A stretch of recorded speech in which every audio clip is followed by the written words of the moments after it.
না, কিন্তু আল্লাহর কাছে যখন ক্ষমা চাই, আল্লাহ যদি আমাদেরকে ফিরিয়ে দেয়, অন্য কারো কাছে যে চাওয়ার সুযোগ আছে নাকি? কারণ আমাদের রব একজন, সেজদা দেয় একজন রে, চিল্লায় বলতে হবে তিনি কে? وَمَن يَغْفِرُ الذُّنُوبَ إِلَّا اللَّهُ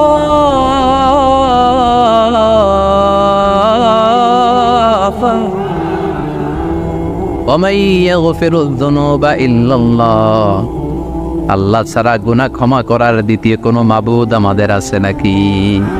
وَمَن يَغْفِرُ الذُّنُوبَ إِلَّا اللَّهُ তিনি ছাড়া কে করবে আমাদের গুনার ক্ষমা? তিনি ছাড়া পাপ মোচন করার, পাপগুলো গুনাহগুলো ক্ষমা করে দেয়ার আর দ্বিতীয় কেউ। এজন্য আল্লাহ বললেন, আমার মুত্তাকি বান্দারা যদি ভুল করে ফেলে, অন্যায় করে ফেলে, আমার কাছে ক্ষমা চায়।